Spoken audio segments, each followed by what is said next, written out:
তো আল্লাহ রাসূল বললেন, মুআজ বলতে পারো আল্লাহর কাছে আমরা কি পাই আর আল্লাহ আমাদের কাছে কি পান? পরস্পর পাওনাটা কি? আমরা কি পাই, তিনি কি পান? আমরা কি পাই, তিনি কি পান?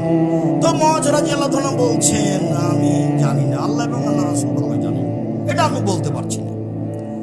তখন রাসূল সাল্লাল্লাহু আলাইহি ওয়াসাল্লাম বলছেন যে, মুআজ শোনো, আল্লাহ আমাদের কাছে পান যে আমরা যেন তার শিরক না করি, এটাই তার পাওনা। আমাদের শিরক করা হবে না, এটাই হলো তার পাওনা।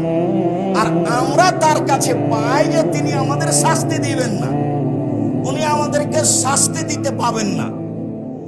তাহলে তারটা আগে না আমাদেরটা আগে? তারটা আগে। শিরক না করলেই তিনি আমাদের শাস্তি দিবেন না,